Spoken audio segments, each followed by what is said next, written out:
Hello again. Welcome to This Is Everything, episode number 7 with César Mata.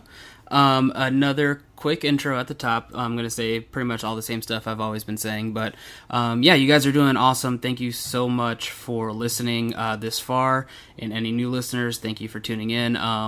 It's been good. I'm excited to see where it goes, as always, and yeah, if you haven't subscribed on iTunes, please go ahead and do that. If you want to go ahead and leave a review, you can give us some stars and write a little something there nice. That'd be great. It helps a lot. We're kind of starting to creep up the iTunes charts a little bit, so those reviews will help and maybe get us in some more people's ears. So yeah, thanks so much again. If you want to follow any of the great stuff we have coming out of State Lines, we have multiple podcasts. We have more new podcasts coming out soon that we're working on, and of course all the articles and stuff that we usually have coming out. So you can follow all of us on State Lines at state-lines.com.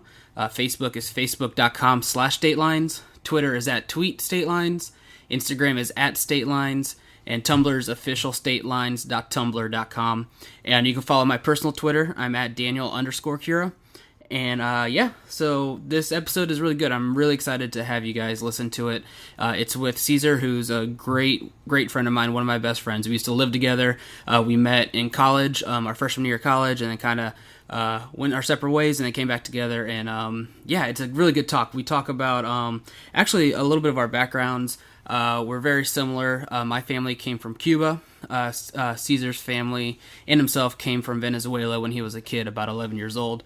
So we actually dive into that a bit, in addition to all the good stuff, but also about like how that was coming to a new country as a kid, learning everything, and how that kind of influenced and kind of like spirals off into how that goes into how we found music, and we kind of talk about like all the early music we used to listen to.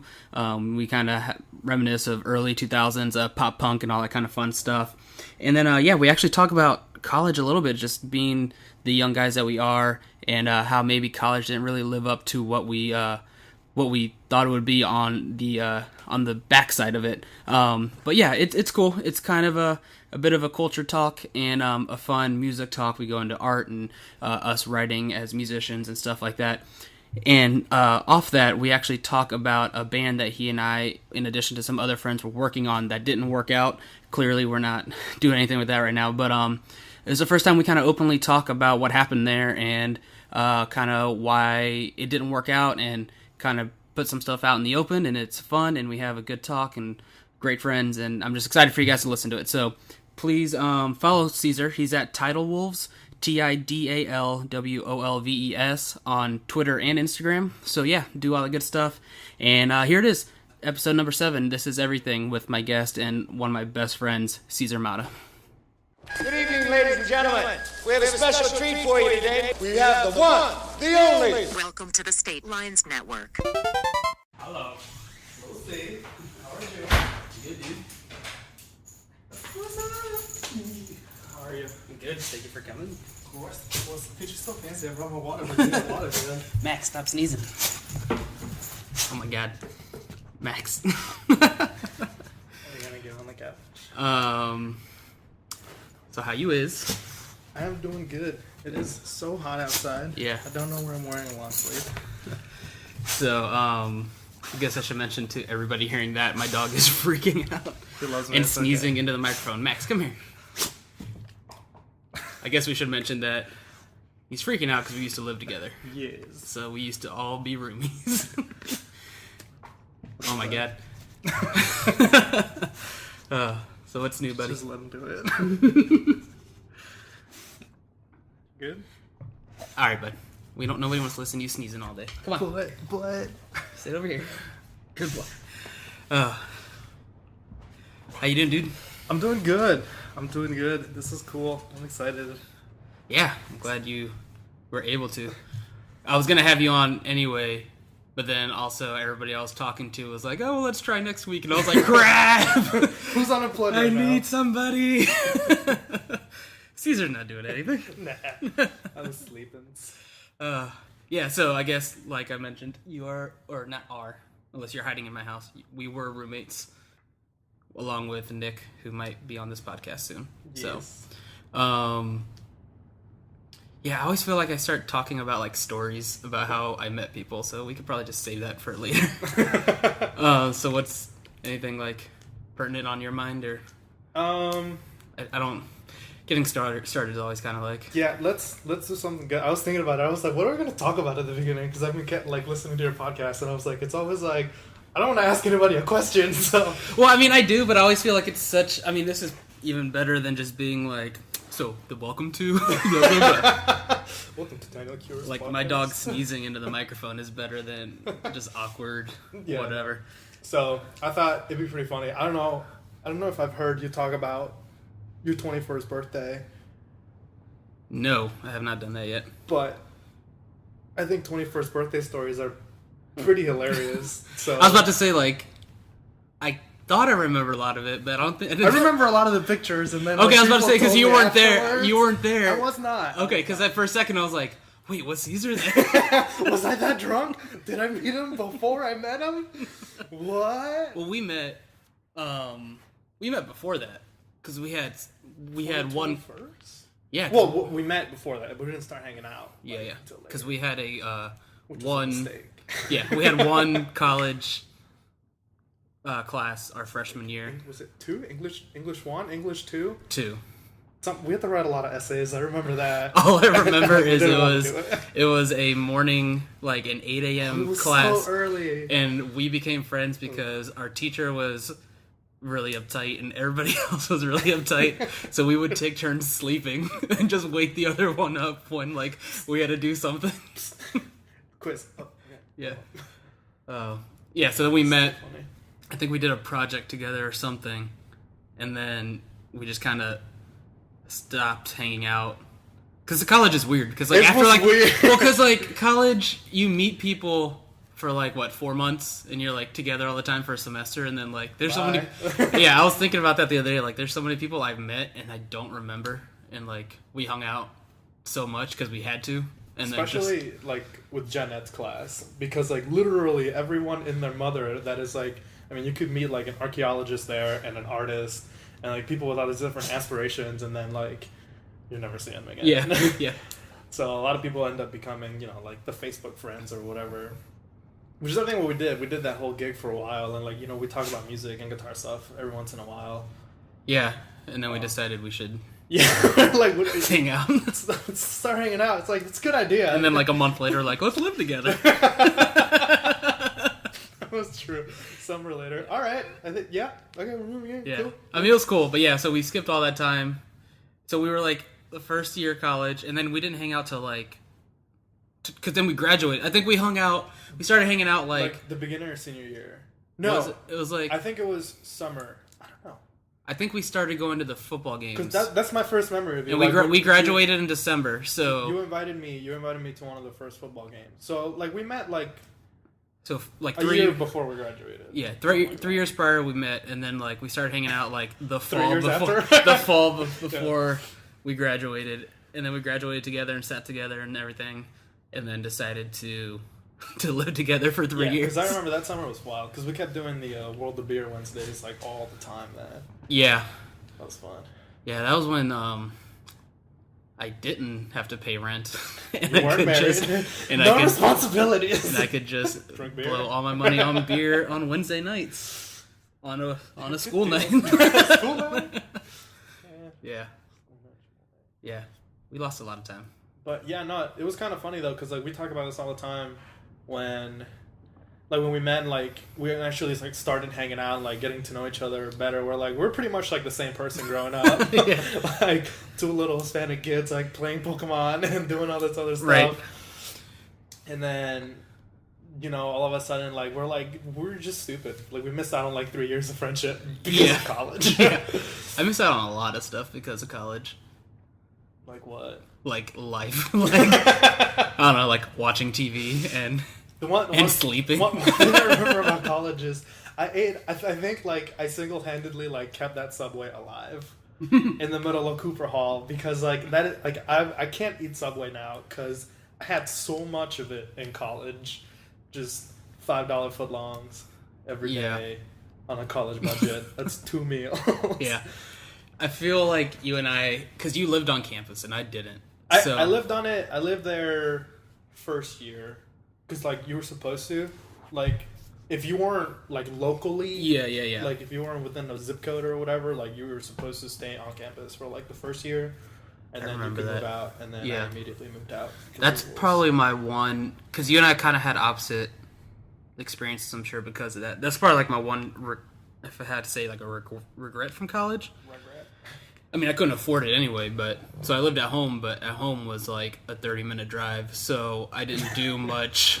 Like, essentially after class, like if I left campus, I was just not coming back because it was just it's not worth it. So like I missed out like just on just like random stuff, like, oh, you want to go to a soccer game? You know what I mean? I think it was like easier to skip class on campus, probably because you're like, I could just sleep until look, at 10 minutes class starts. Let me just sleep some more. Yeah.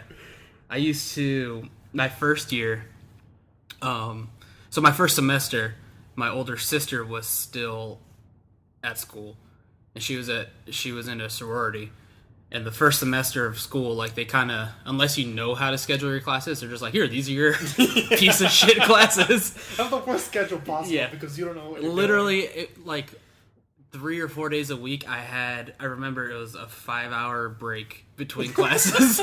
Like, what do I do? And that's not an exaggeration, legitimately 5 hours. So thank God my sister still lived on campus. So like, I would just go, like, she would just, I don't know if she gave me a key. Just go hang out with a bunch of sorority girls. Like, anybody listening is probably thinking like, oh man, Daniel had like the best college experience. Literally, I just went, like, because I was all essentially like their little brother to all of them. Okay. So like, I just had a key and be like, what's up? I'm gonna go take a nap in my sister's bed. Like, coolest kid on campus. Yeah. So cool. That's too funny. Ridiculous. Yeah, but it got better. I figured out how to schedule classes. I figured out how to college. Out of college. Oh my god. Yeah, no, I think my freshman year, because I was a biology major, so all our classes like mostly like in the morning and stuff like that. But I remember like being super jealous of like the business kids, because even the first year they were like, yeah, I got 2 classes on Tuesdays and Thursdays, and that's my schedule. I was like, are you fucking kidding me right now? Like, you're doing that and I'm killing myself in like 4 classes, 6 labs, doing all these things. I just I think by the time I finished high school, like, I really applied myself, and by the time I got into college, I was just like, oh man, I'm kind of done. The thing, so like, I didn't apply myself as much in college as I probably should have, but like, yeah, I don't know, because I was in pre-med, and then I just kind of didn't, like, I think I was just in pre-med for the wrong reasons. I just didn't care, and I was like, everybody's gonna be a doctor. Yeah, I was just like, whatever. But then also, like, I didn't realize, I feel like colleges are notorious for having really, I don't want to disparage, but like really crappy staff. So like, at least personally, my my advisor when I was in pre-med, so I was like undeclared, so I could take all my basic crap out of the way for like my first year, and then like I think the sophomore year, I was like, yeah, I'll be a doctor. that sounds fun. That's not a life-changing decision. That's literally how I was like, okay. Doctor. But,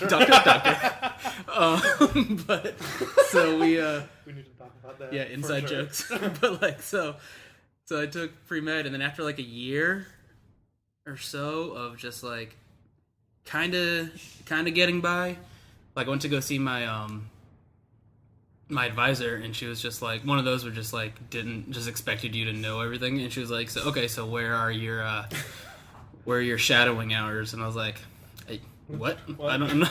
What are those words? So apparently she hadn't told me, bless you, Max, but I needed to start like just shadowing doctors and stuff, like following them around, and I guess just creeping.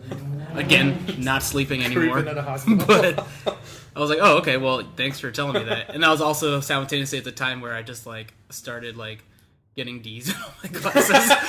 So essentially, I didn't. D's for doctor, right? Okay, I'm doing it. It sounds good to say I dropped my major, but they just kicked me out. So. Oh my god. But yeah, so then But the cool side of it was, so because I was in pre-med, I was taking all these courses that like, so when I switched my major to sociology, which I loved, and the reason I switched is because they told me like a lot of like the nursing students take it. I was like, okay, well, until I figure out whatever. But then I just like sociology in general, and I'm really glad I took it. But like, also, I was like, oh, I already took all these math classes, score. So I just like had the easiest schedule. Oh, that is awesome. I mean, not easy. Sociology was a pretty tough. Had some tough stuff, but like all the crap I didn't want to do anymore, I was like, freedom. Yeah, that's kind of like with me with math too. Like as a biology major, we do more conceptual stuff. Like, yeah.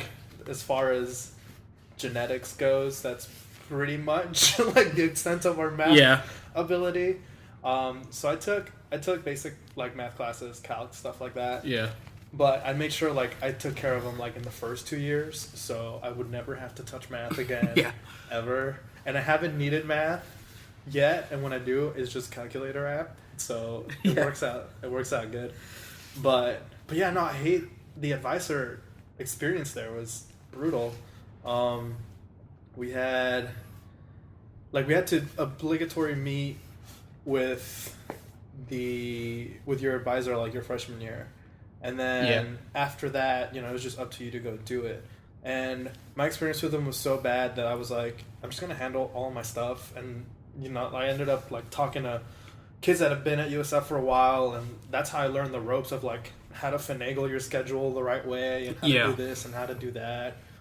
And it just sucks that you like give for this institution so much money, and they can even help you set up your day, right? Yeah. But it's cool. I have an expensive piece of paper now. Right. I got my expensive piece of paper late, and like a semester later from when I graduated.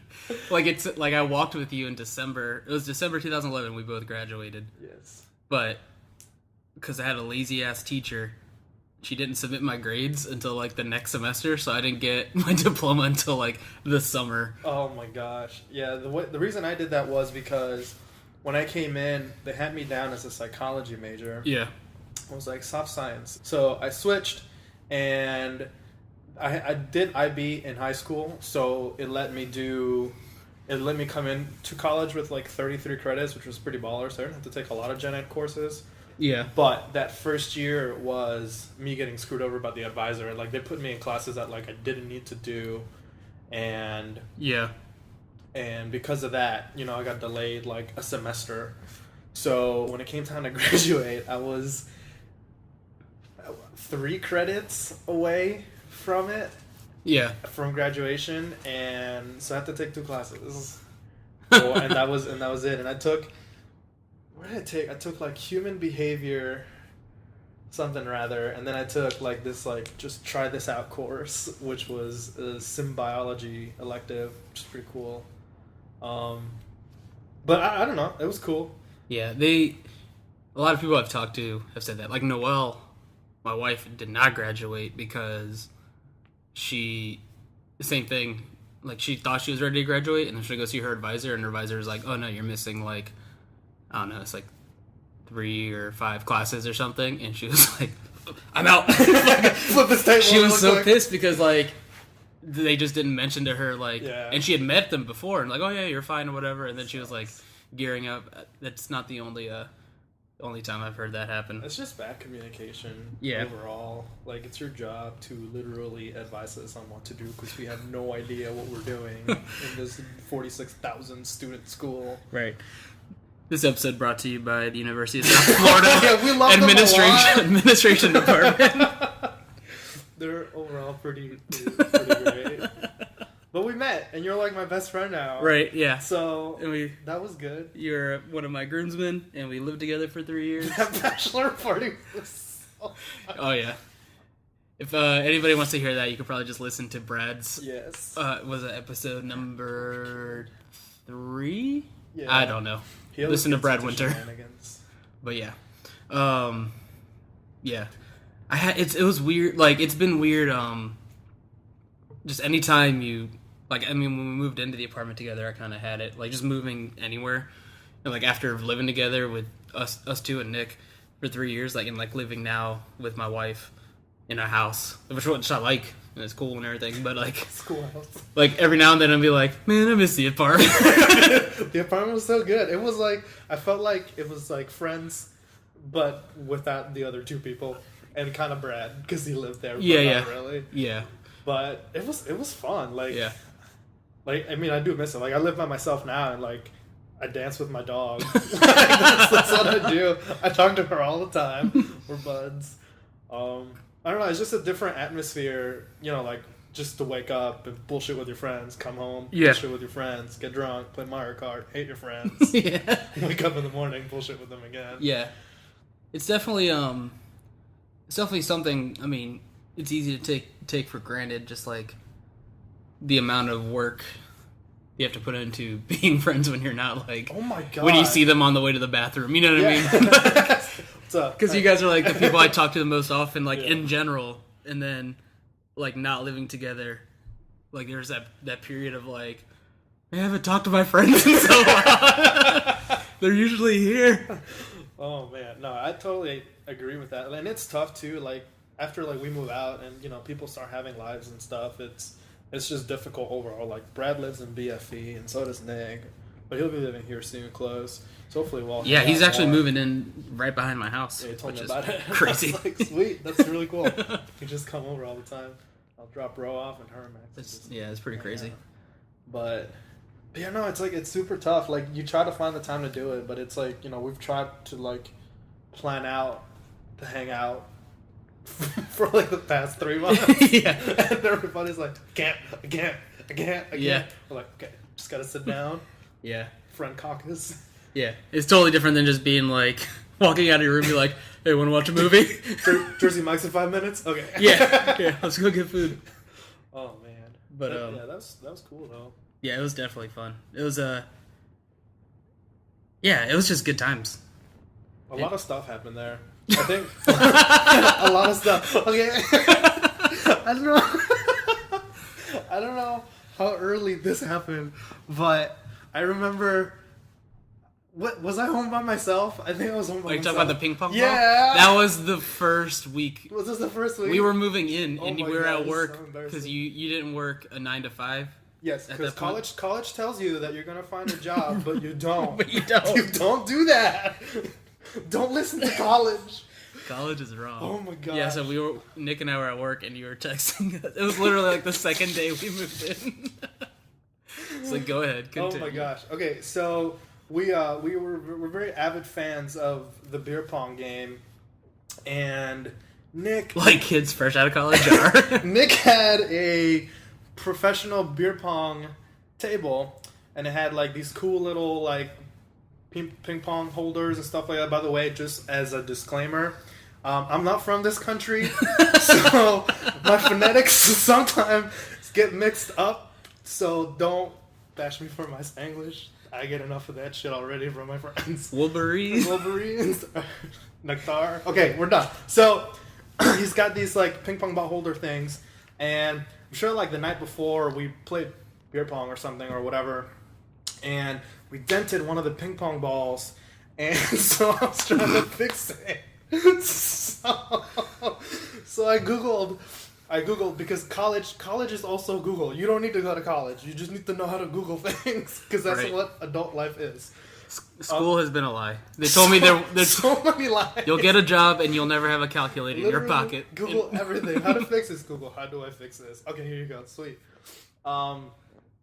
So I googled how to fix a ping pong ball, and it told me to use fire. So what you're supposed to do is you're supposed to hold the ping pong ball like maybe a foot away from your actual source of fire, which was a lighter in this case. And I didn't do that. I put the ping pong ball. To explain, the heat was supposed to pop it out, right? So what happens is when air gets really hot, it expands, and ping pong balls have a very small orifice in them. So you're supposed to heat up the air underneath that orifice, so then the air in the ball expands, and then your ping pong ball is fixed. I put the ping pong ball way too close to the fire. Also, ping pong balls are extremely flammable, in case you were not aware.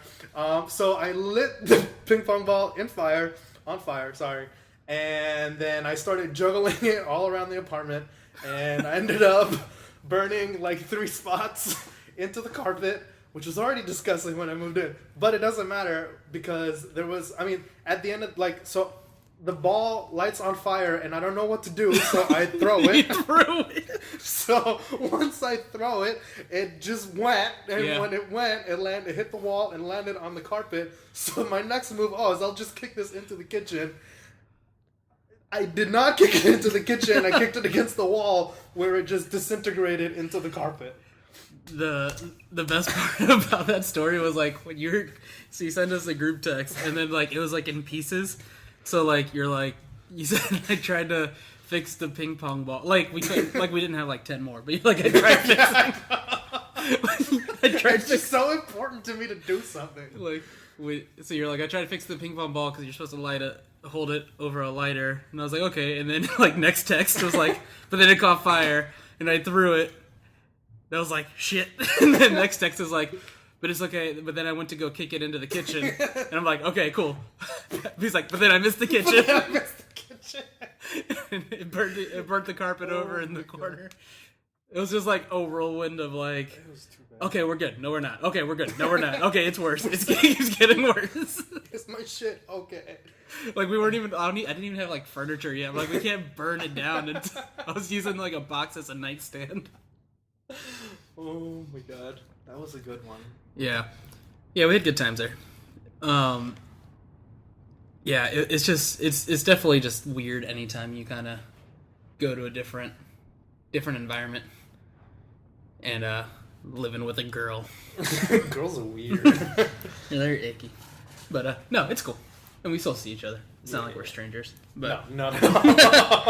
But yeah. So I guess going back to you mentioned us being 2 Hispanics, so we're similar but different in the fact of you are from your homeland. I am not from my homeland. Most different. Well, that's like South Florida. Yeah. So I'm Cuban, but South I was Florida. born in Florida. But my dad and my grandparents and my aunt, everybody came. But you were born in Venezuela and then came here. So. Yeah, and this is gonna get maybe a little bit dark after all that humor, but do it. Yeah, no, I was born in Venezuela, and I don't know how familiar everybody is with that, but it's the very tip of South America. It's not part of Mexico. It's just a tip. It's just. I'm so sorry. I'm so sorry. Just the tip. I tried. Just. Anyway, just here, rewind. So it is the north. So tell me about your beautiful culture. It's up right there. So it's the north part of South America, and it's definitely a third world country, and it's a total like crazy culture shock thing compared to here. I grew up there, and it's crazy. We have so many like different holidays. Like we don't celebrate Thanksgiving there, because we were the Indians that got conquered by the Spaniards. So, and Santa Claus doesn't come and deliver presents. Baby Jesus does that. Because Santa's racist. Yeah, Baby J is not. He is an equal opportunity gift giver. And we have like Parents' Day, where you have a Father's Day, a Mother's Day, and then you have a Parents' Day. But then you actually get Kids' Day too, so you get bonus presents there. But it's definitely different.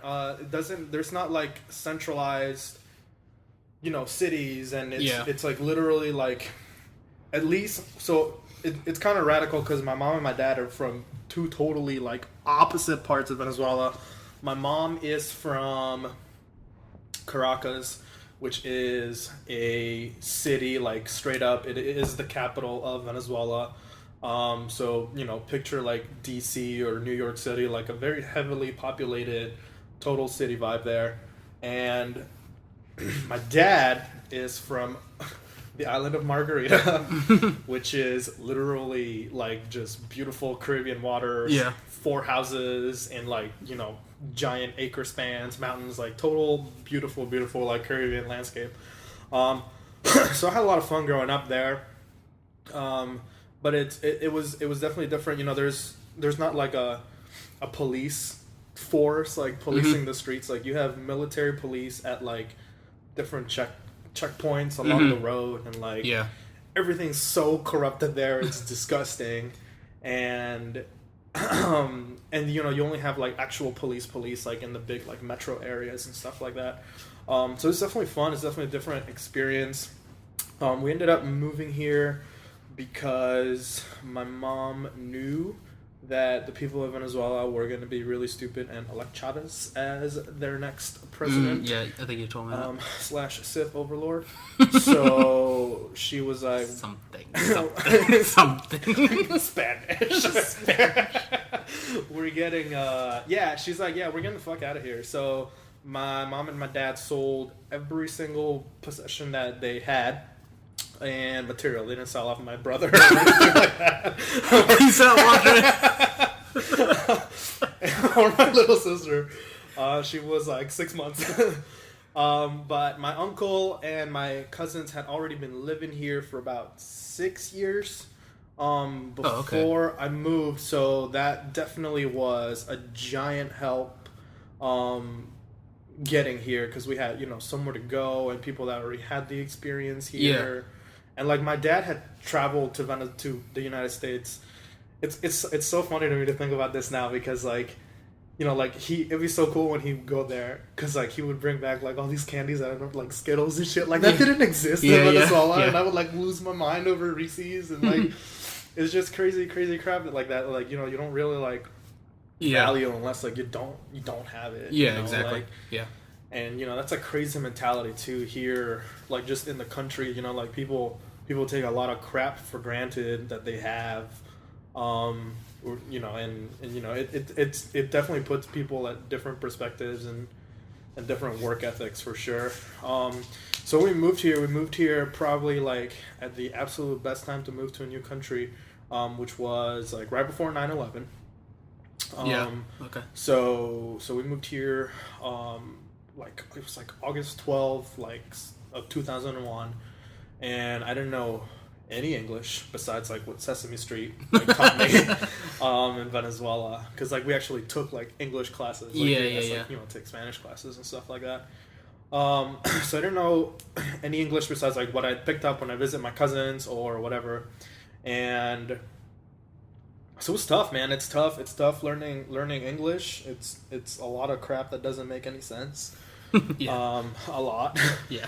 But it's something, something I had to do. So when you come to a country and you do not know their language, they have programs you take, and this was called ESOL, and how it worked is you pretty much like, to not lose material, like you'd have a class strictly dedicated, like a couple classes strictly dedicated to teaching you English. You had a couple classes with professors that were bilingual. And then, you're supposed to be in that program. Yeah, I was supposed to be in that program all of middle school. And I ended up finishing like the 2-year curriculum in like a little over half a year. And then after that, like, they decided to stick me in advanced classes, which was crazy to me. But I was still taking, like, super remedial English classes. But I knew, like, even so little, like, I knew, like, the sacrifices my parents had made. Yeah. So I would, like, stay after school to, like, do, like, it sounds so silly now, but, like, I was like literally like reading, like kids books and like listening to audiobooks and doing all this stuff with there was this one really nice professor, man, Mr. Clayton, and like he was super cool, and you know he was like the type of teacher that, you know, I wish everybody would have, because like he like made the sacrifice to like, you know, stay after school and like help me out with like my pronunciation and stuff like that. That's cool. So that was super cool. You know, and then, you know, 9/11 came, and, you know, it hit everybody like a ton of bricks. Like I remember I'm sure everybody remembers where they were when that happened. I was in my advanced geography class, and, you know, the professor was like, you know, stop everything, you know, runs the TV, flips it on, and, you know, we just start seeing this footage, and it's just like nuts. Must be great, because you're here like what, like a month maybe? Yeah. Jesus. Yeah.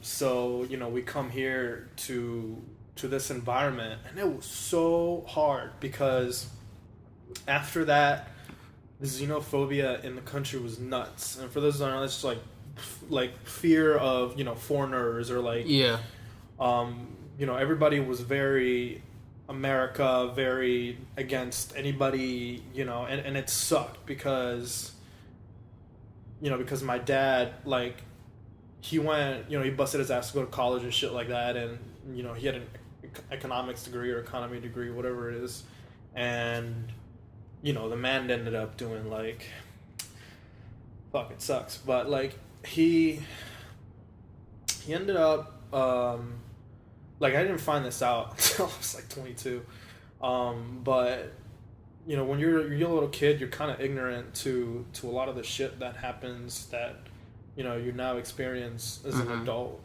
you know, in real life. And yeah, man, like, my dad was a florist, a bellhop, a waiter, and he did, like, odd jobs, like driving people places and shit like that, just because, like, nobody would hire him. And, like, couldn't find a solid job. And, you know, like, you hear about this shit, and, like, it breaks your heart, you know, like, your mom and your dad, like, they had the same clothes that they came to the country with for like 2.5 years, like, you know, like, just to buy us clothes and pay the rent and buy food, school supplies, all this shit. So they've made a lot of sacrifices and stuff like that. So, you know, most of my life has been dedicated to trying to pay them back, and it's kind of worked a little bit. Because you bought them a boat. Yeah. I'm just kidding. I did not. We own no boats. boats. Big boats. So yeah, no, and I mean, in high school I did the IB program, and, you know, that ended up getting me to college for free and shit like that. So that helped a lot, and it was just tough, man. It was a tough time for the country, and it was a tough time for people coming into the country, and like, it's a totally different culture shock. Let's talk about girls for a minute. So in South America, and a lot of Latin countries, is like a really, like, we're very friendly people, very, very friendly, very warm. Zero sense of personal space. That's not a concept down there. And that was a huge culture shock to me here, because you know, I came here and people were introducing me to their friends, and, you know, girls are cute, and, you know, I just started going through puberty, and, you know, I want them all, and, like, so I was like, oh, you know, like like your Pokemon. You gotta get all of them. 12-year-old César. So, you know, like, when you greet somebody, you know, you give them a kiss on the cheek and you give them a hug. And the first time I did same way for Cubans too, essentially. The first time I did that here, I got smacked in the face. Because this girl was like, "What are you doing? Get off of me! You're a creep! You jerk! Blah blah blah." I was like, "Okay." Like, I was like, I have no idea what's going on here. I just wanted to say hello, and then you slapped me across the face. That's amazing. And then, you know, my teacher explained to me, you know, that people here have, like, this personal bubble, and, like, they get, like, most Americans are very not warm, touchy-feely people. So then after that, you know, I'm not a big fan of getting slapped in the face. So I kind of stopped doing that. But it was different, man, because like when you're in that class with other Spanish speaking kids that don't know English and are trying to learn it along with you, and you keep your customs going with them, and then it's just tough, like breaking into a new country like fresh as a 12-year-old. Yeah, my dad came from Cuba when he was 10, maybe 11, around that age, and yeah, he like, I mean, still hard, but he like at least it sounds like your teachers were kind of like it was a different. I mean, a lot later, like a lot years. later, but like, but yeah, like when my dad came, cause my dad didn't finish high school because come to find, well, he didn't speak. I mean, he had to learn the language like you did, but he didn't take. I don't think he took classes or anything. It was more just like in social settings. Mm-hmm. But yeah, so he couldn't understand the classes and the teachers or whatever. So he wasn't a great student, and all the teachers essentially told him like he was just not trying and he was dumb and all this other stuff. Come to find out that my dad's dyslexic, and they didn't even bother mild from what he tells me, like, and he found this out like after. Didn't need a mirror to like read the book. Yeah, but like my dad reads all the time or whatever. Like, I mean, it was just really mild, but like that on top of being culture shock and not knowing the language, and then your teachers being like you're just being lazy. My dad was like, nope, okay, all right, sure, I don't know, but yeah, same kind of thing. The interesting thing I wanted to, so were you guys able to just, when you moved here, I don't know this about you guys, were you able to just leave? Was that because coming from Cuba, for example, that was not the case for my family. But was it different there? Yeah. So at the time, there wasn't a dictatorship and shit. Wasn't like the terrible place that it is now. I mean, my country's beautiful and I love it. Later on, I want to take my family and my friends, hopefully, to it to experience it. But it's like, it's clusterfuck down there right now. But it like we left with. I mean, I don't know. I haven't even talked to my parents about like that'd be a good conversation to have. Just like the mechanics of leaving a country. Yeah, I know when I didn't find this out until maybe like literally a couple of years ago, maybe like 2 years ago. Mm-hmm. And I'm not sure. I'm gonna talk to my dad probably more about it. I think I'm probably gonna have him on the podcast like in the future, so I might bring that up. But like he told me, which I had no idea, because it was him, my aunt, who is a couple years younger than him, and then their parents, my grandparents. And my dad told me, apparently, I could be fuzzy on this and I might be getting it wrong, but like, so my grandmother, my dad, and my aunt came, but my grandfather essentially had to work to pay a debt to let them. So like he didn't come for like a year, that's crazy. Maybe 2, and he essentially worked like on a like a workers camp, like a workers like I don't want to say concentration camp because it's not that, but like it was just essentially just like and no pay, so it was like lack of better terms, like slave labor, like you're just working, paying off the debt so he could come. It was essentially paying off the debt to the country for all 3 of them, and then including him. Yeah, I wonder if there's like them 3 are leaving, so like Cuba's losing 3 people. Yeah, I'm not sure exactly. And like I said, like I'm fuzzy because I didn't find out about this until kind of like in passing. My dad mentioned it like to me, and I were just talking like at like Thanksgiving like 2 years ago, and I was like, what? Like, how did I not know this? But like, yeah. So apparently he just like stayed behind in Cuba, and like it just blew my mind, and like so. That's nuts. Yeah. As far as I remember, we just kind of just went. But yeah, then again, you were a kid. There might have been stuff that you didn't know. It's so fuzzy too. Yeah. But I know when we came, like we stayed with my uncle and my aunt, and until like we got settled down and could find like a place to live and stuff like that. But I know like the craziest thing was like getting papers and green card and all this shit, man. Yeah. Like you think that shit's expensive, and the lawyers, we had lawyers for like 4 years working on this stuff. Really? Yeah. Mm-hmm. I remember when you got your citizenship. Oh my god! Like, because we were in school. Yeah. Right. Mm-hmm. Yeah. When you got it. Yeah. I think it was like 2010 when I got it. Yeah.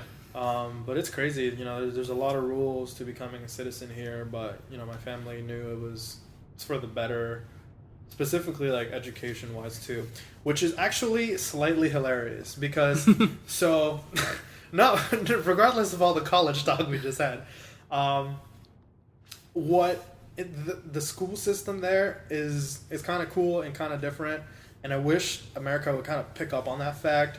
But like, man, they capitalize so much money here. So over there, the school system is, we have pre-K, and we have kind of like what we call like secondary school, which kind of like runs you from, I want to say like 6th grade to like senior year of high school. And then after that, you have the choice of, going to college, or you can go straight to med school. Huh.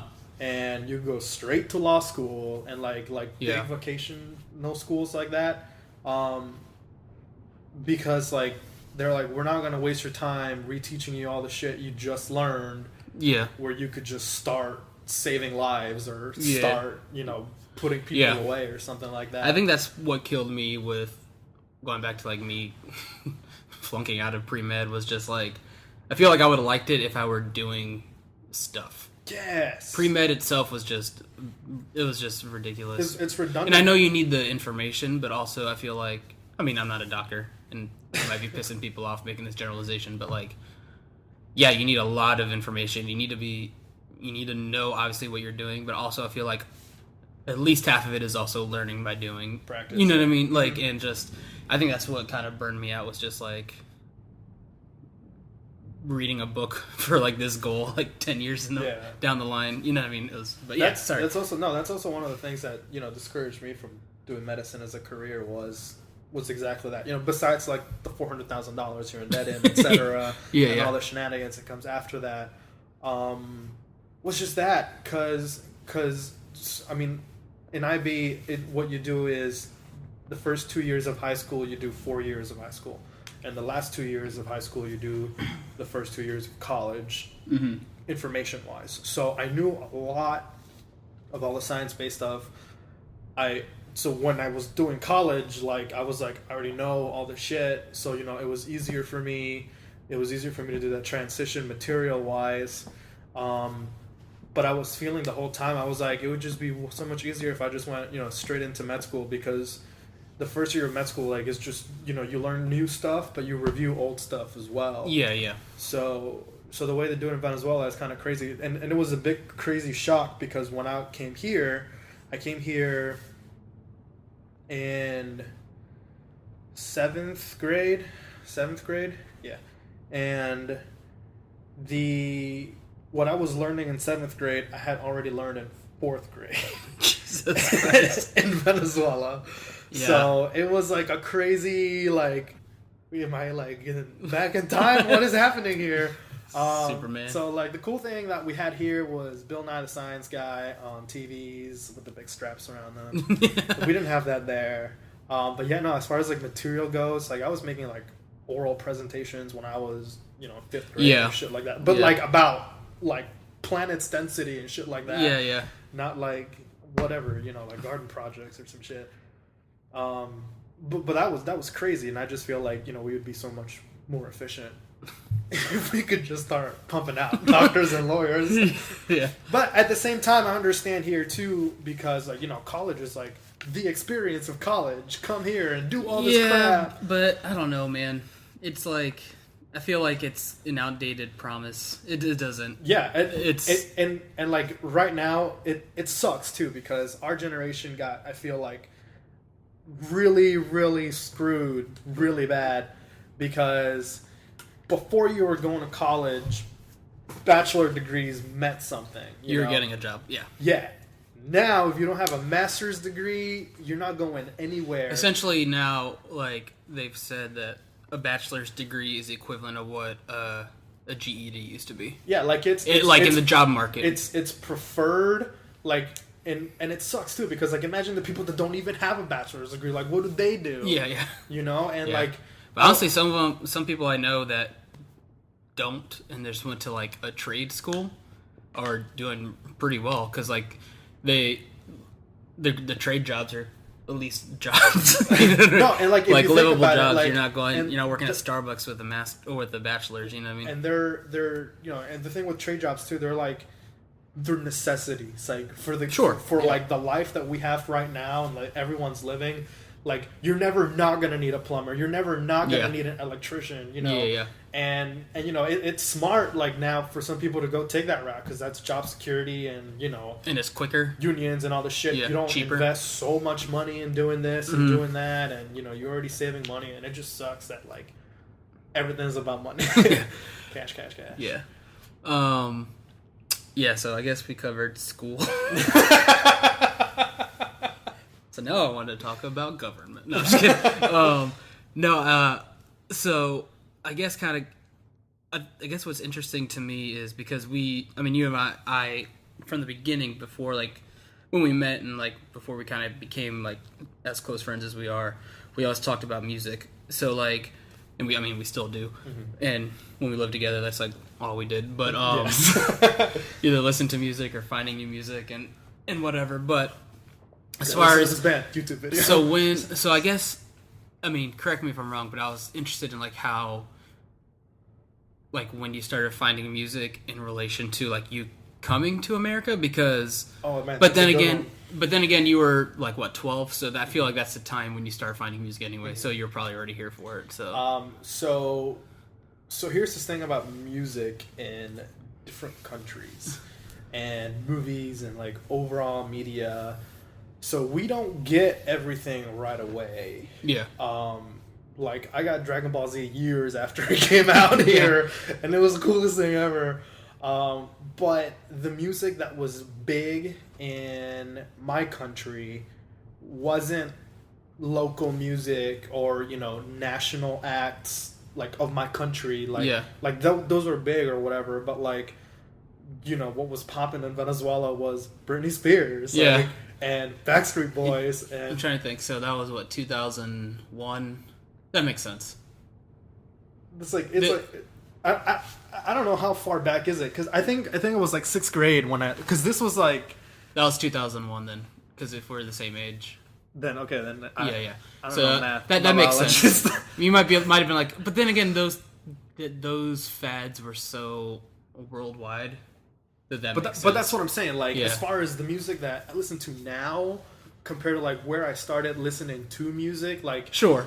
So then, but what I'm saying is like it's not that different because like as a kid living in America at that age, I went to a couple Instinct concerts. You know what I mean? Like everybody. Listen, I'm not. Oh, dude, 98 Degrees. Listen, you make fun, but I went to a concert where Cisco opened for Instinct. Way back in the day with the thong song. And it was just so strange, but that was the lineup. Like before I started moving here, like the big thing was, was that when I moved here? I don't remember. When was S Club 7 big? Do you remember them?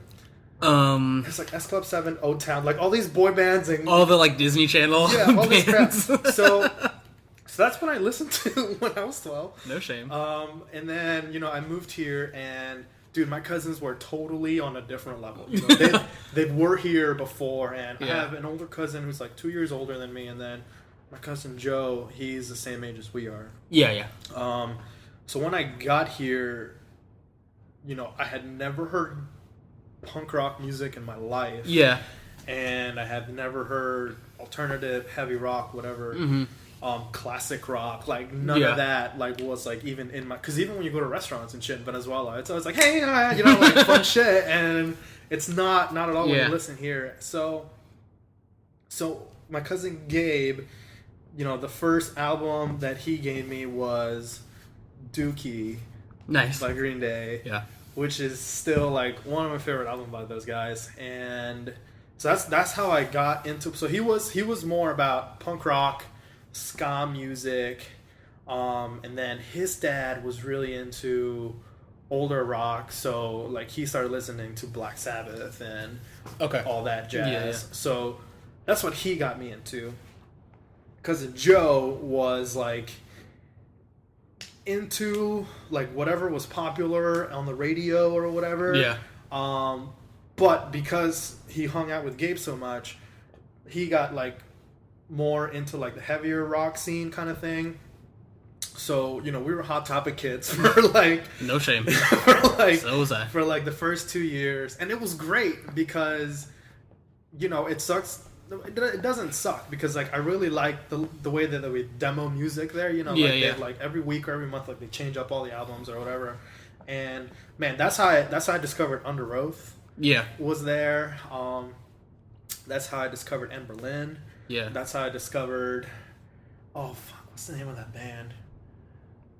You sure discovered them. Yeah, I did. I don't listen to them anymore. They had only one album. Sayusin. I listened to Sayusin there. That wasn't the band. Thrice. I mean, they had a few albums.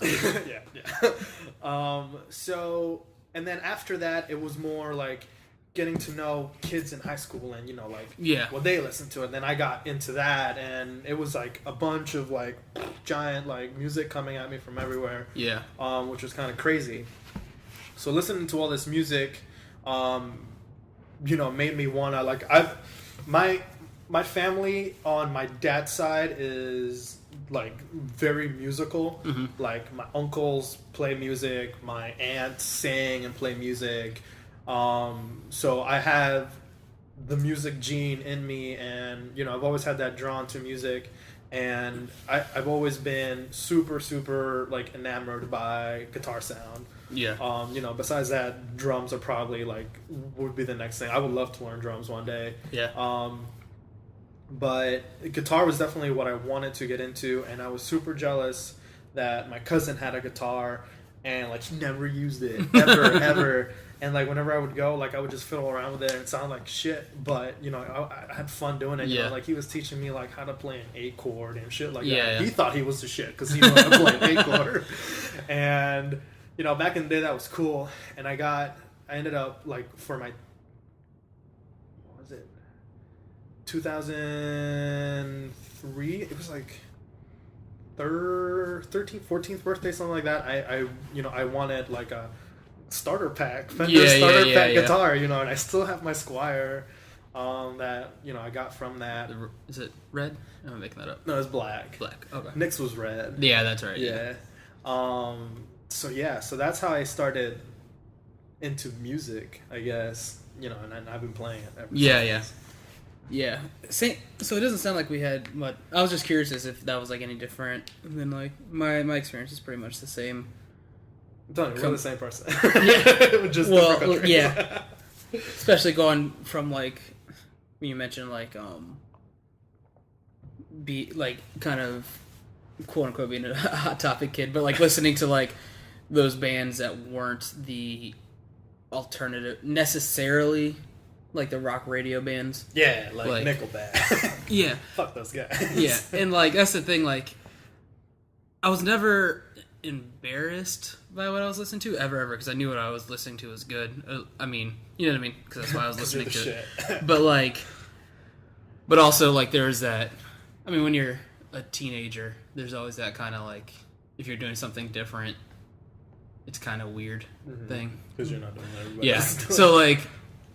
So like I was cool with like I pretty much owned it, but also kind of was like, well, maybe this is kind of weird, but also on the other hand, like, I mean, you mean you want me to listen to 3 Days of Grace all day? Like, fuck you. Like, you know what I mean? I don't hate you anymore. Just stop singing that song. Like, it's just ridiculous. But like, since like for a couple years ago. I mean, I never really ascribed to it, but like a couple years ago, I really just decided I hate the term like guilty pleasure, especially when it comes to music, because who fucking cares? Yeah. Like, it doesn't matter. Like, I jam everything now. Like, no shame. It doesn't matter. Like, I'll listen to My Chemical Romance all day if I want to, because like, who gives a shit? That's actually kind of funny. My first concert, which is kind of crazy what I think about now, because I wasn't too savvy with people or bands or like actors, movies and all that as I am now, you know, like hanging out with you guys have like expanded my knowledge and all that shit for a long time. But my very first concert that I went to was My Chemical Romance's Black Parade concert, which was amazing. but Muse opened up for them. What? I know! I didn't know who Muse was then, and I was like, these guys are cool. And then, like, I listened to them now, and I was like, why was Muse opening it up for MCR? Yeah. What the hell's going on? That's crazy. Yeah, there's a bunch of, like, that's one thing, like, I always kind of grew up going to, well, I mean, starting, like, in middle school, going to concerts. My older sister, Jessica, was always kind of the one that, like, took me because we were just kind of, like, the concert buddies. Also, because, like, my mom wanted her to watch me, make sure I wasn't going to die or something. I don't know. But, Mom's being moms. but yeah, I'm trying to remember, like, there are a lot of really good tours, like, back in the early 2000 age. Was my shit. Yeah. Yeah, Taste of Chaos at the Sundome. Did you go to that? Jeez, I'm trying to remember that lineup. There's 30 Seconds to Mars, Chiodos, Seosin. Seosin was playing there for sure. The Used. That was such a good lineup. Like, yeah, like ridiculous for that time. I'm telling you, early 2000s music needs to make a comeback right now. We're doing it. Yeah. But, yeah, whatever. I mean, good music's good music. Also, I mean, I'm fully aware that some music I listened to when I was a teenager the bands weren't that good, but like... Yeah, I mean, S Club 7 was not good. I don't recommend it. S Club 7. Yellow Card, I recommend it. Yeah. But like, this is like the type of thing. That's like, the thing, it was hit or miss. Like, you know, I just covered Yellow Card at Hot Topic. Yeah. Like, a lot of the things. Yeah, you know, there's Old Atreyu was good. Yeah. Their new album, like, I fell off with them. I mean, well, they haven't really done anything.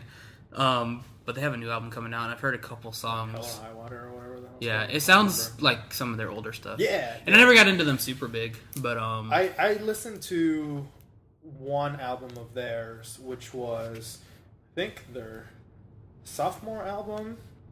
I don't remember. It was the one after the one song with the lipstick mascara or whatever it's called. It had a sick riff. That's all I remember. Like, this is the thing with me. Like, I remember songs like the riffs and the licks and like the parts in them. But yeah, no, like my actual like personal music taste like didn't start evolving until probably when I started college, mainly because I didn't have the time in high school to do this shit. Like, I was like, I did programming stuff. I didn't have a social life. Like, I hear a lot of what people did in high school. I didn't party in high school. Like, I went home and studied. Yeah. You know, like my priorities were definitely different then. But yeah, like my own like Day to Remember, I got into them when I started high school. Yeah. And, like a lot of like the more heavier stuff. Definitely when I got into college. But I don't know. There is a lot of music, and you're right about guilty pleasures. Like, people, like, you know, be proud of what you like to listen to, like, and don't just like, oh, well, somebody's gonna, like, if you want to listen to that thing, like, listen to that thing. Like, it's even, and that even like applies to like your life. You know, like a lot of people are ashamed. You know, like, think back in the day, like when comics were for nerdy people and shit like that. Yeah. And all of a sudden, everybody and their mother is like into superheroes and all this crazy crap. You know, and there's the people that were like, you know, true believers and were like, all right, you know, like, I liked this before it was cool. Yeah. But yeah, like, if you like what you like, don't be ashamed of, you know, who you are as a person and what you enjoy doing just because somebody else is telling you that's not a cool thing. Don't matter. Also, I'm an adult, damn it.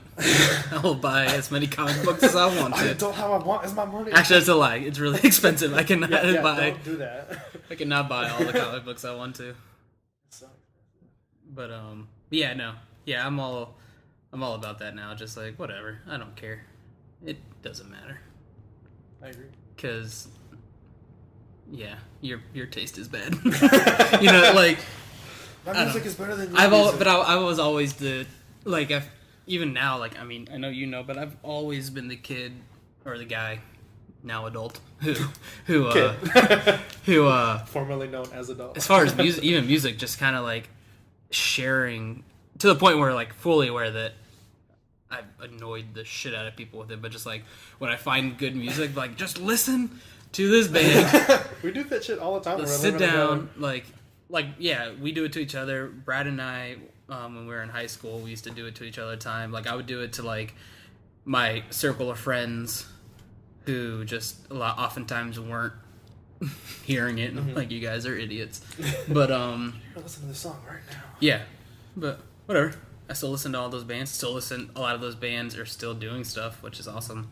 I listen to a lot of new stuff, which I think is pretty cool. But I was really actually like super excited when Fall Out Boy came back. I'm not gonna yeah, lie about Noel has been really into them, and same thing with Panic at the Disco kind of had their comeback, or his comeback. I think it's just Brandon Urie now. But I mean, I was a big fan of Fallout when what's the name of their second album? From Under the Cork Tree. The Cork Tree. I was like that something Cork Tree. Dude, I listened to that album the other day. It might have been like 6 months ago. But like, still so it jams so hard. Good. Oh like, my god! I've had a hard time kind of getting into their newer stuff, just because it's not really up my alley. But I can dig it for what it is. See, I like. It's definitely more anthem poppiness. It's more anthem pop. And that's cool, because like people dig that now, and that's like things that could be played literally anywhere, mass marketed or whatever. He's still doing what he wants to do with the lyrics and doing all whatever, and the band has a lot of freedom as far as I know. But yeah, no, like for me, like From Under Cork Tree was one. First of all, it was one of the very first like albums I actually attempted to start playing like by myself. Yeah, I taught. I don't want to be like, I taught myself how to play the guitar, blah, blah, blah. But I did, like I didn't my parents couldn't afford classes, and like the only way I was going to do that was by like looking up on YouTube and Googling how to play the guitar. And that led me to tabs, etc.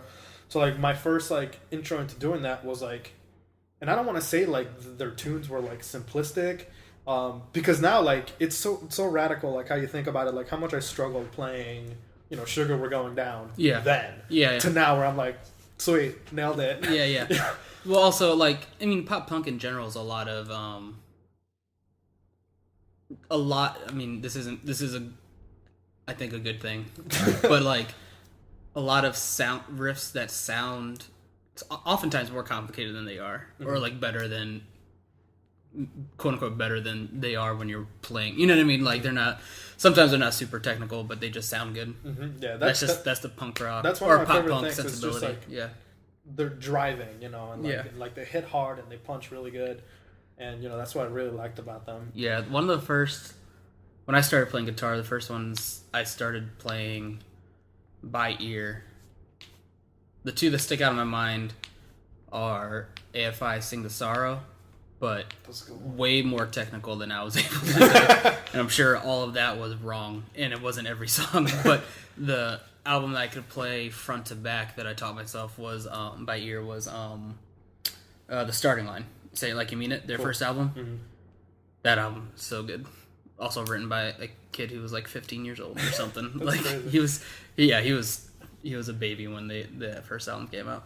That's definitely one of the things like I wish that, like, I see a lot of people are, nowadays they're like either, really good at something or like very passionate about something, and like I wish that when I was little, like I could have found that passion or found the person that introduced me to something, like that. Yeah. Because like, you hear these kids and they're like, for example, like beautiful, beautiful dancers. They're like, I've been dancing since I was 6. I've always loved it, blah, blah, blah.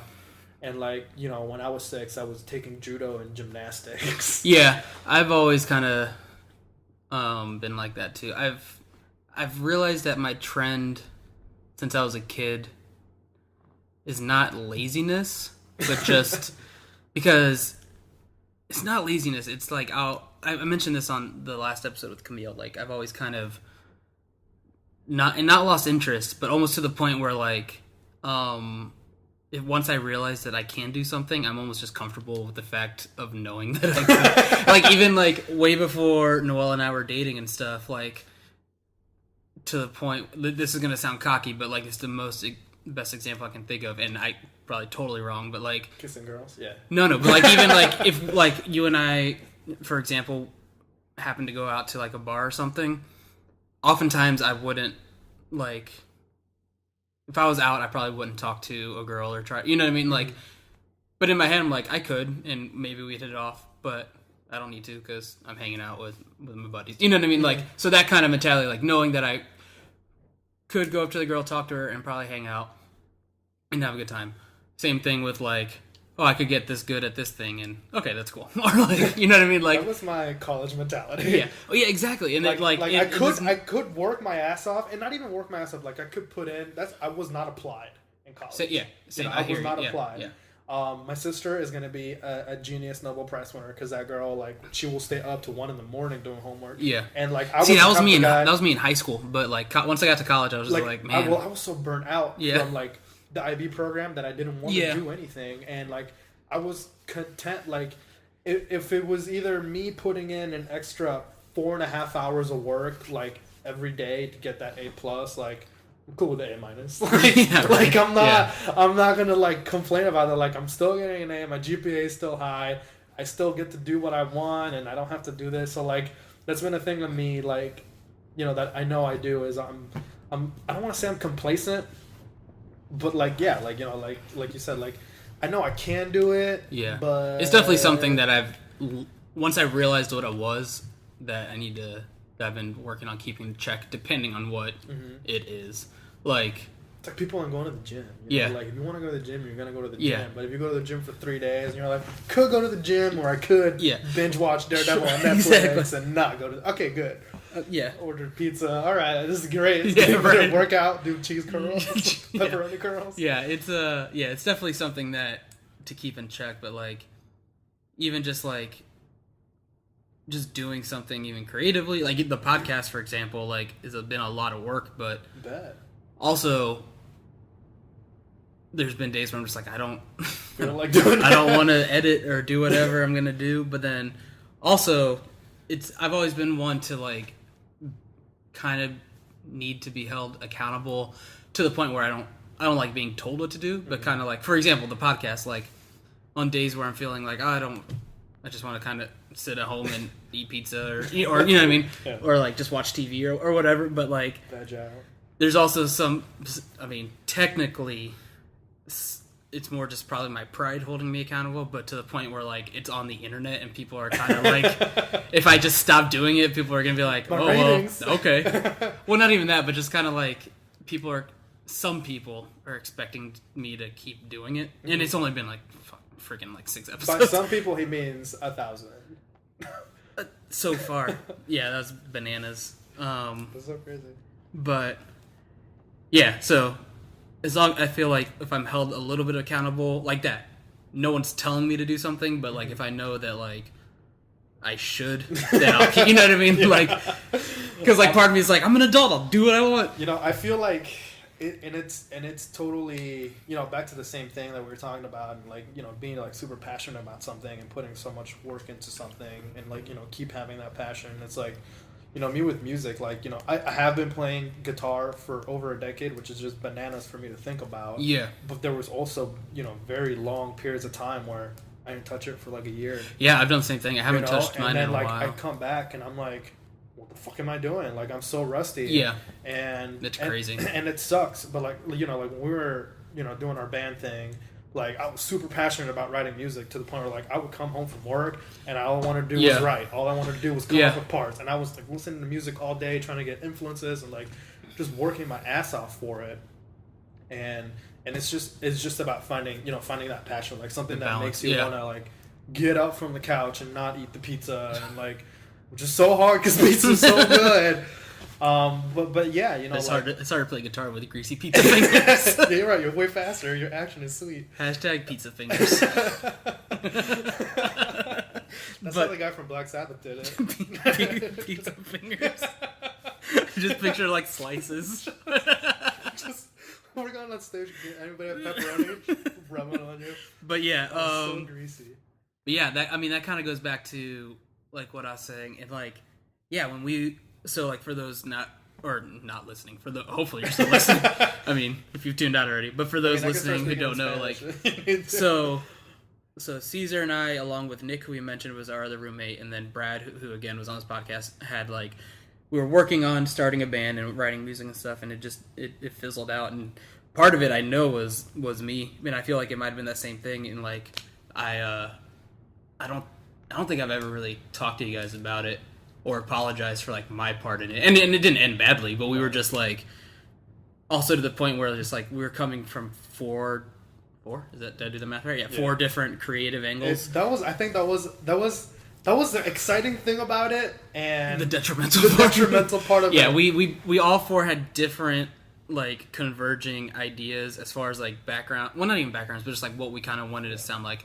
So that was part of it, to the point where it was getting frustrating, and then I was just like, we live together, let's not like I do not want to, like, you guys are my best friends, I don't want this to cause like any kind of weirdness. But also I'll fully admit that like, yeah, I feel like I thought I wanted that commitment, but I really wasn't ready for it. Mm-hmm. Because also that was the first time in my life where I was able to be selfish, and like it was just like you said, we moved in together right after graduating, so it was the first time in literally my entire life where I could just like go home and watch TV or like read a book. So like, so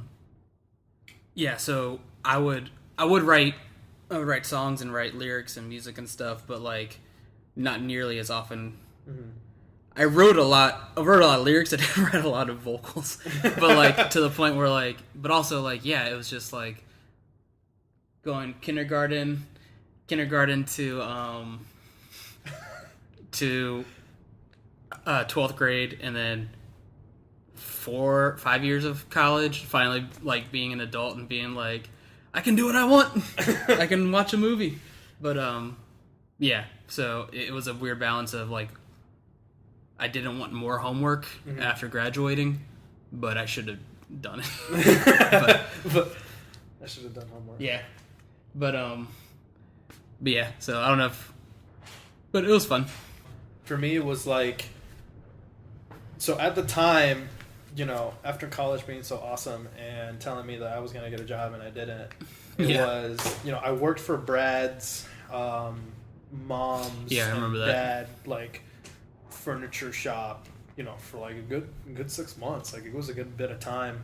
And, you know, in those 6 months, I went through like, I never had like a rebellious like rebel face. Like, I do what I want. I'm like, fuck everything. You know? Because my whole focus in high school was like, I gotta go to college. I gotta go to college. Exactly. And I hate that. I hate that now. Like I don't want to say I regret college, but I feel the same way. You know, thinking that, you know, my dream was like to go and play music and tour and shit, and like the fact that you know, if I could have picked up a guitar when I was 10, you know, and by the time I was 18, I would have been like, deuces, you know, I'm gonna go, you know, tour the States with my band, even if we're shitty or whatever. But like, you know, and it sucks too, because like now as, you know, a 25-year-old, almost 26, like it makes me feel like that's unattainable.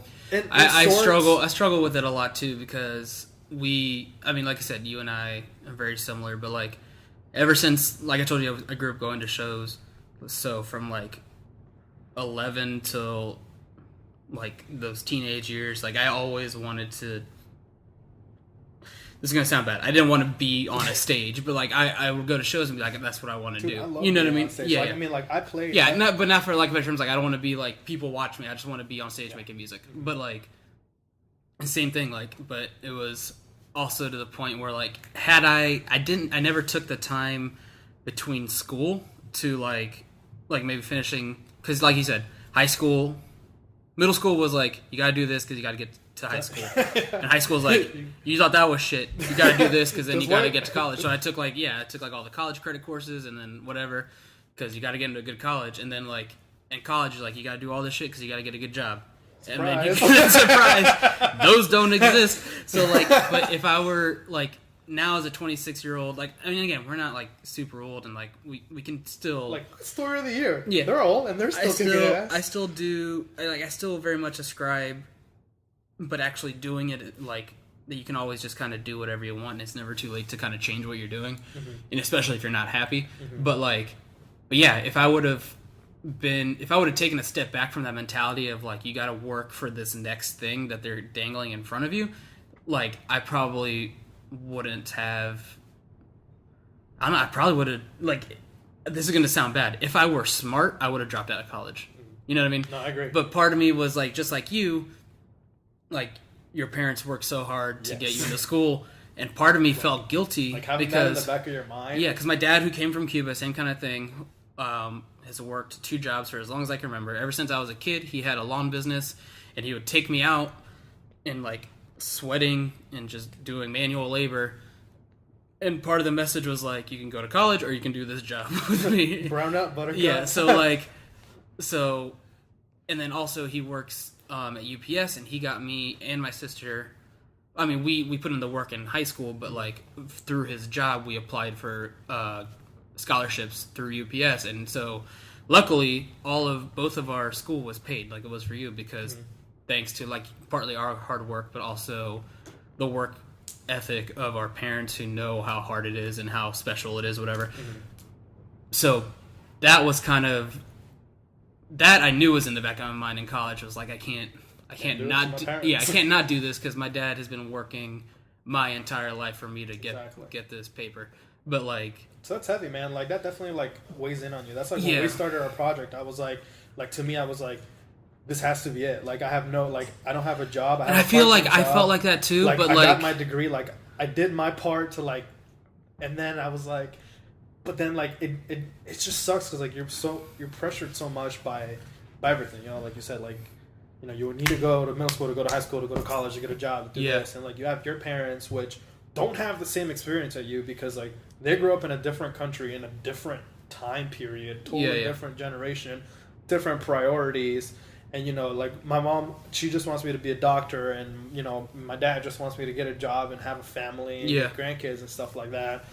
And you have all this pressure, and you're like, and society's like, go to college, you need to do this, and you need to get a job. And then you're just like, what do I want to do? Yeah, and it's, like, and still, like, even as a 26-year-old guy who has a full-time job, is married, don't own a house, which Noel and I are pretty much good with probably never owning a house until like we're way older, because like, but like, so like the ball started kind of rolling in the other direction of like of that, like the kind of normal, quote unquote normal life, but like a big part of me is still like, man, I want to just sleep in a van for a month, you know what I mean? So my thing, but like to the point where like before Noel and I got married, I'm like, I still really want to do this. Would you be cool? Would you be cool with? And my freaking wife said she would be, like, if that ever happened. But like, again, that's just all hearsay. But like, yeah, man, it's weird being. It's definitely weird listening to like my favorite albums. It was weird to the point where like, oh, I'm the same age, and now it's weird to the point where like, oh, I'm older than the musician who wrote my favorite album was. You know what I mean? Like it's so mind trippy. To me, my theory about writing music and wanting to play music and like what drives me is a couple things. The first one is that, you know, everybody has like a natural like desire to leave, like it's biologically written into you to want to leave some sort of legacy, you know, whether it's biological, you have a kid, you know, or whether, you know, you're an artist and you do these great pieces or write these books and they're memorable, you know. My thing as a musician was because music was such a big part of my life and still is, and because it impacted me so much, you know, I wanted to do that for somebody else, you know, like I wanted to me playing music was about having fun, and like that's like when I write music, I write to the hypothetical I remember crowd, you doing that a lot. you know, that I want kids like to have fun at a concert, and I want them to, you know, go there and just kind of forget about everything, jam along with their heart outs, and just totally lose themselves with the music. And moment Mom spaghetti. Oh god, vomit on my sweater. Right. Okay, we're not gonna do this. So yeah, no, like shut up. So that's a big thing, you know. I wanted to inspire kids, and you know, and it's kind of crazy that, I discovered these guys these late, but Pierce the Veil, like I totally made fun of them the very first time, because it's kind of crazy how you appreciate things like way later on. Yeah. So the very first time I saw A Day to Remember live, like best experience of my life. Pierce the Veil opened for them. We Came as Romans opened for them. Yeah. And Bring Me the Horizon was on that tour. And these were all bands like I'd never heard of. Like I just came to see A Day to Remember and bop to their music. And I love Pierce now. Like they're like PTV is like one of my favorite bands. And the fact that they're all Spanish kids, like, and like just like if you really like when I listen to music, I lyrics are possibly like the last thing I focus on, because my ear just goes immediately to guitars and drums and like the riffs and the parts, like they're like the most like one of the most creative things like I've heard recently, and it's crazy, and like and that inspires me, and like just imagine like how many like Spanish kids or just kids in general out there like want to play guitar or want to play drums or want to play music, and you had the chance to do that, and you maybe still do, but I don't know, it's just crazy to think about that shit. And like, but the thing is, like, I've kind of Noelle, again, my wife, ridiculous, but like kind of working through that, 'cause she's a little bit older than me, but like, the whole thing of like, we're not 50, like we can still do whatever, and like, those bands that we listened to when we were in high school probably started when they were in high school, so those big albums came out when they were probably around like 20 to 25, but that doesn't necessarily need to be the case, you know what I mean, like in like it's not too late just to kind of like now that I think about it now, like I can still do it, like if I really want to do it, like I have control over my life. Like I don't have to go to college anymore. Getting a job would be nice, and it sucks that it's such a ginormous necessity to live. It drives me crazy. Like I wish, like why can't we just go back to like bartering? Like I think I'll give all you the 3 time. bananas for your chicken. And then we're good. Like I'll eat, you eat, and it's awesome. There's no money. Like you go up to a house and you're like, all right, this is my house now. I don't have to pay taxes. I don't have to do anything. This is just where I live. Or you can just build your own shit, build your own house. Nobody cares.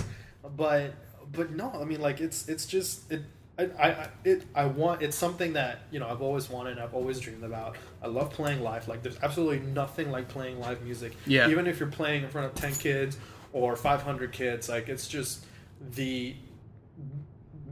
it's not like a rush that you get, but like the feeling of being up there with your buds, playing your music, that you love. It's just like totally.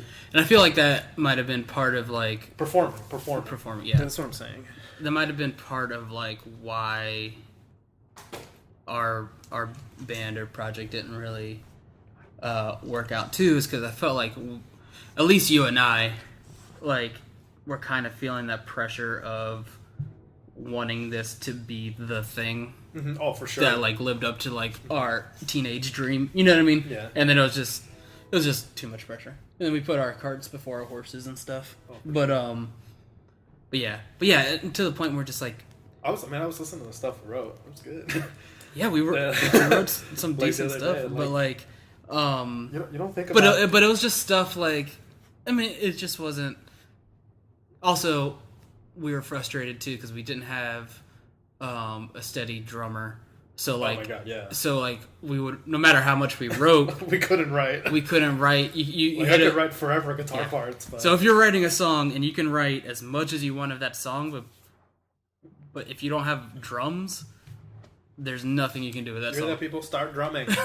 But, everybody. Yeah. So there's a lot of things to that, but also I'm to the point where like, just do whatever. And I'm more to the point as far as music I think we were also trying to figure out a very specific sound that we wanted to have. Mm-hmm. Whereas like I am very much past that, to the point where like, that's why I kind of came up with that idea I mentioned to you of like what I'm thinking about doing, but just like, I'm open to just a song being what it is because that's what it is. Mm-hmm. Right? You know what I mean? Like, not ascribing like an entire musical project to one specific sound because Because I don't know, because I you know, decided to. I know what you mean. I changed the way I write.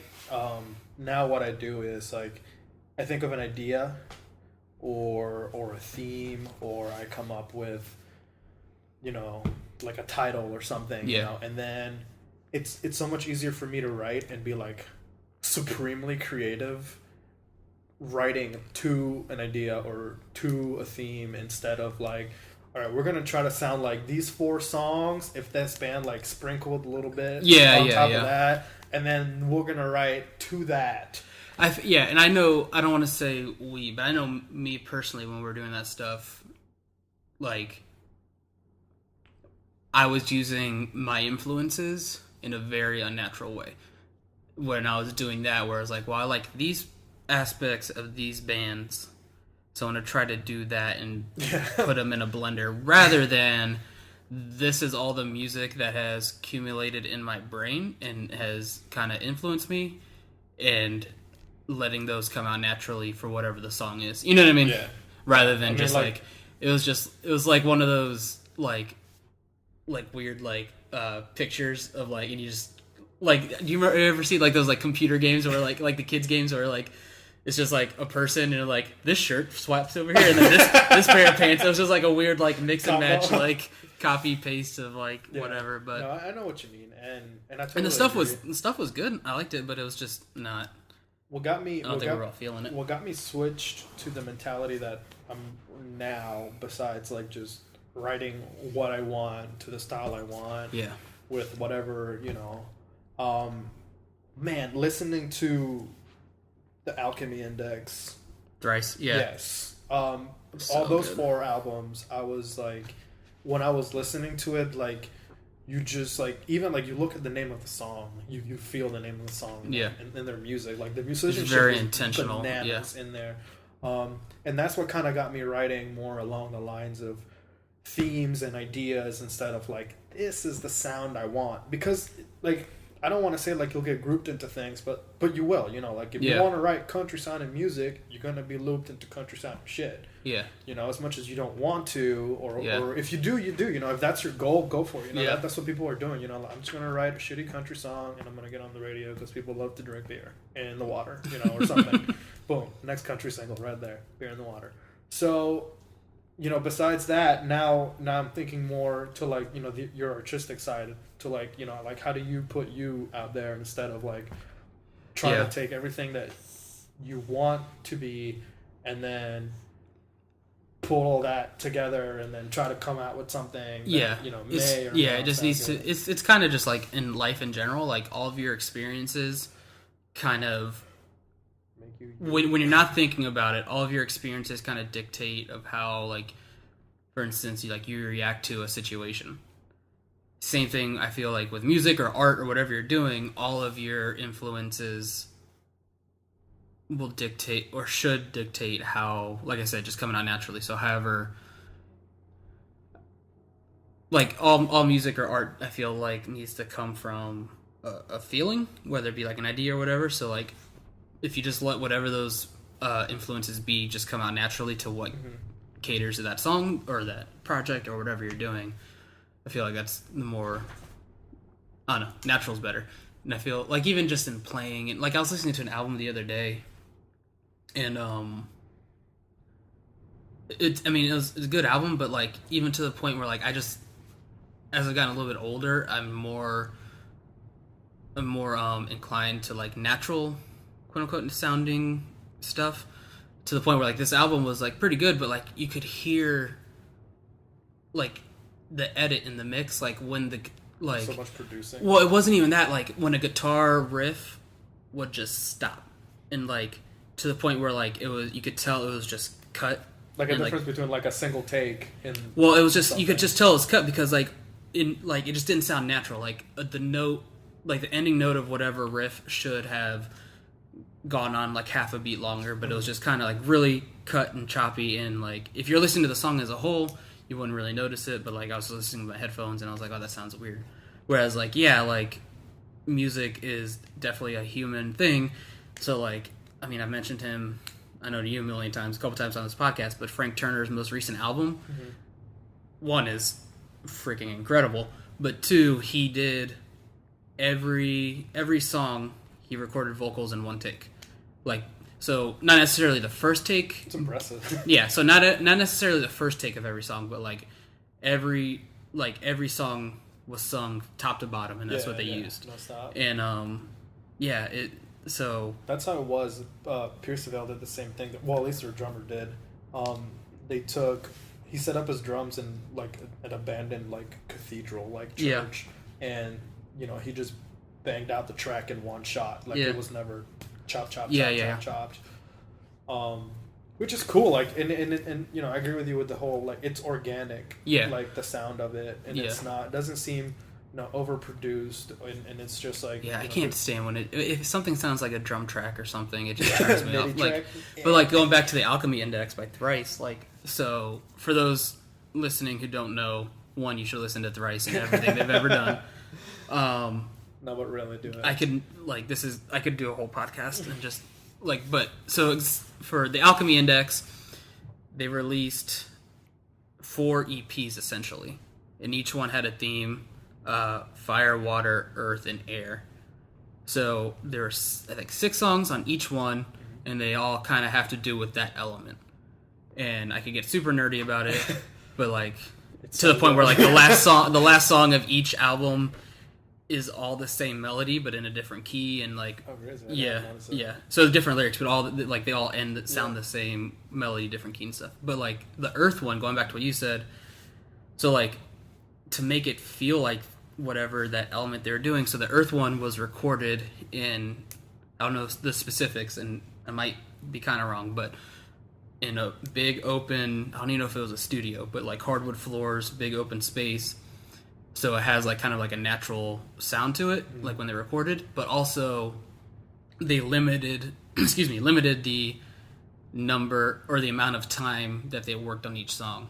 So like maybe just like half a day a song or a day a song or something. So for that, because they didn't want to like get in their own heads and start tweaking it too much to the point where it doesn't sound so it doesn't sound natural, because like so that theme was earth, so they wanted it to sound like natural and whatever. So yeah, that same kind of thing. I'm a big fan of that. Like City and Colors, also two albums ago was just, it sounds so good because it was recorded in a church, so the acoustics were just killer. Phenomenal. Yeah.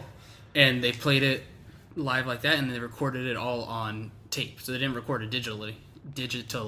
They recorded it on tape and did it like the old way, and it sounds, you can hear it, and it sounds like super cool. Someone needs to go to like Greece and record on a Pantheon.